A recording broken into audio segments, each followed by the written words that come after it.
As on today special మన CBI ఇచ్చిన clean మన ఛార్జ్ షీట్ ప్రకారం ఆ నెయ్యి కాదు, ఇది పామాయిల్తో పాటు రసాయనాలు కలిపింది. దీన్ని కూర్చోబెట్టి వాళ్ళు ఇంత మాట్లాడుతున్నారంటే ఇది ఖచ్చితంగా ప్రజల మధ్యకి వెళ్ళాలి. దీని నుంచి లబ్ధి పొందేది ఏం లేదు ఇక్కడ. కానీ ఇది ఏంటంటే ఇది ధర్మానికి సంబంధించిన విషయం. అధ్యక్ష, ఇదే ఇష్యూ కనుక, ఇదే సమస్య కనుక ఏ ఒక్క మతానికి జరుగుంటే, హిందూ ధర్మానికి కాకుండా, వెంకటేశ్వర స్వామి వారికి కాకుండా ఇంకెవరికి జరిగినా కానీ ఈ దేశం గగ్గులైపోయింది, ప్రపంచం అంతా గగ్గులు పెట్టేసేవాడు. సమస్య ఏముందంటే ఇది ప్రతి ఒక్క హిందూ కూడా ఆలోచించాల్సింది. ఎందుకంటే ప్రతి హిందూకి బై నేచర్, మా ఇంట్లో కానీ ఎవరు, ఇందాక మన సోమిరెడ్డి గారు చెప్పినట్టుగా, మీరు దర్గాకి ఏదంతా చూస్తే మేము దర్గాలు కదా, చిన్నప్పుడు మేము స్కూల్లో ఉన్నప్పుడు రొట్టెలు పండుగ దర్గా మెట్లు వెళ్ళి మేము కూర్చోబెట్టి అక్కడ ఇర్రెస్పెక్ట్ హిందూస్ ఇది ముస్లిం ఫెయిత్ అనుకోకుండా వెళ్ళి కూర్చోబెట్టి అందరూ గౌరవించి దాన్ని ఈ రోజుకి వెళ్తారు హిందువులందరూ. సో ఈ దేశ మూల సంస్కృతి మన ఇస్లాంని గౌరవించేది, క్రిస్టియానిటీని గౌరవించేది, సకల మతాల్ని గౌరవించేది. అలాంటిది హిందూ ధర్మానికి సంబంధించిన 7 కొండల వాడు కలియుగ వెంకటేశ్వరుడు. కలియుగ వెంకటేశ్వరుడు దైవం అనడానికి చాలా క్లియర్ కట్గా ఉంది అది. ఎందుకంటే కలియుగంలో జరిగింది ఆయనే, దీనికి ఆధార పురుషుడు, ఆయన మూల పురుషుడు.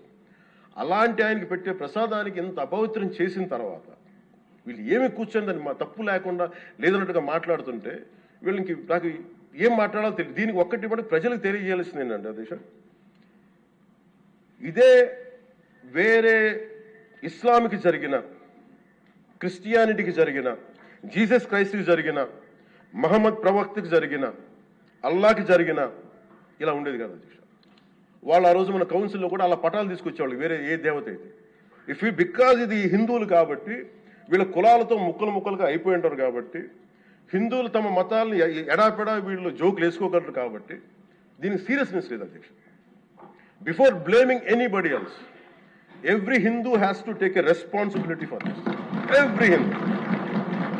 ఎందుకంటే మన ఇస్లాంని మనం ఎందుకంత కూర్చోబెట్టేంత వాళ్ళు గౌరవించే విధానం చూస్తే నిజంగా మనం హిందూ ధర్మాన్ని పాటిస్తే మనం గౌరవించుకోలేమో అనిపిస్తుంది మనకి. అది మిగతా మతాలను చూసి నేర్చుకోవాలి అధ్యక్ష. వీళ్ళకి ఏముంది, వీళ్ళు ఇంత మాట్లాడుతున్నారు తిరుపతి లడ్డు మీద. నిజంగా వీళ్ళు కనుక మాట్లాడితే, అదే వేరే మతం గురించి ఎందుకు మాట్లాడరంటే ఓట్లు పోతాయి అధ్యక్ష. హిందువుల ఓట్లు చాలా ఈజీగా ముక్కలు కులాలను చేసి పెట్టేసి పోతాయి. ఆ వెంకటేశ్వరం కాబట్టి శివుడు ఉంటాడు, శివుడు కాబట్టి అమ్మవారు ఉంటాడు, ఈజీ అది. ఈ నైజం జనాల్లో మారినంత కాలం ఇలాంటివి జరుగుతూనే ఉంటుంది అధ్యక్ష. వీళ్ళు ఇలాగే మాట్లాడుతూనే ఉంటారు. ఇది లోపల నుంచి మనందరం కదలాలి,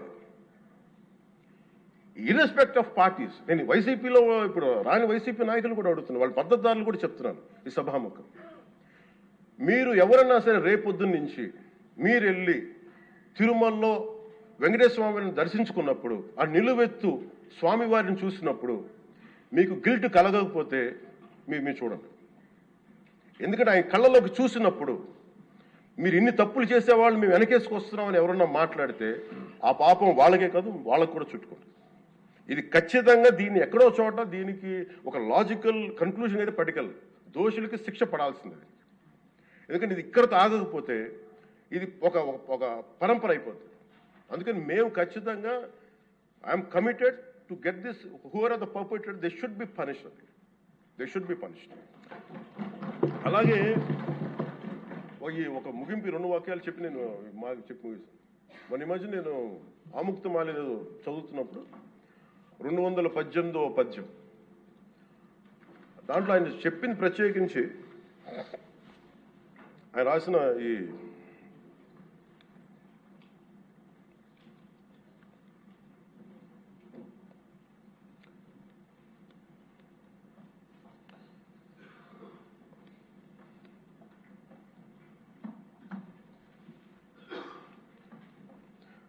అంటే దేవాలయాల మీద డబ్బుల్ని ఎలా ఉండరు అంటే రాజుకి కర్తవ్యాన్ని ఉపదేశించే పద్యం. ఆయితికానికి ఇవ్వకు మమరాలయ ముఖ్యము, అతడు అర్థతృష్ణాయుతుడై నిజోర్వియగు నష్టికి ఆ ధనమును తరల్చి రాజు ఆయతనమునకు చేర్చు మరి అట్టిది ఆపత్యము కాన ఒంటిగాడే అధికారి కావలయ ఇంచుకు తిన్నను వాడే రూపురం. మనకు తెలిసిన మహా గొప్ప పరిపాలకులు కృష్ణదేవరాయలు రాసిన అముక్తమాల్యదలోనిది ఈ పద్యం. దేవుడి సేవలో ఎలాంటి వారిని నియమించాలో రాజుకు కర్తవ్యాన్ని ఉపదేశించే పద్యం. రాజు కోసం వసూలు చేసేవాడికి దేవాలయంపై అధికారం ఇవ్వద్దు. అలాంటి వాడు డబ్బు మీద ఆశతో రాజ్యానికి వసూళ్లలో నష్టం వచ్చినప్పుడల్లా దేవుడది ధనాన్ని తరలించి రాజు ఖజానాకి చేర్చేస్తూ ఉంటాడు. అలాంటిది తప్పుడు పని కాబట్టి ఎలాంటి మమకారాలు లేని ఒంటరి వాడే ఆలయానికి అధికారిగా ఉండాలి. ఒకవేళ వాడు దేవుడి సొత్తు తిన్నప్పటికీ ఆ పాపానికి వాడే నాశనం అవుతాడు. కానీ ఆ డబ్బు తెచ్చి రాజుకి చేర్చడం వల్ల ఆ రాజ్యమే నాశనం అవుతుంది అని చెప్తుంది అధ్యక్ష పద్యం. గత ప్రభుత్వ పరిపాలన కాలంలో జరిగిందంతా అచ్చంగా ఇలాగే జరిగింది. అంటే ఇది మనందరికీ కూడా చాలా లోతుగా ఆలోచించాలి. ఇది భగవంతుడికి సంబంధించినది. అంతమంది వెళ్ళి వాళ్ళ కర్మని అక్కడ వేస్తారు అధ్యక్ష డబ్బులుగా. ఆ కర్మని ఆ పుణ్యస్థలమే కాపాడాలి. భక్తులు తాలూకు ఆ నిత్య ఏడుకొండల వాడి నామస్మరణే కాపాడు తప్ప ప్రజలు చేసిన కర్మను ఎవరైతే భగవంతుడి సొమ్ముతోటి ఆడుకుంటారో, భగవంతుడి డబ్బును దోచేస్తారో తరాలు కూడా లేచిపోతాయి. చాలా జాగ్రత్తగా ఉండాలి.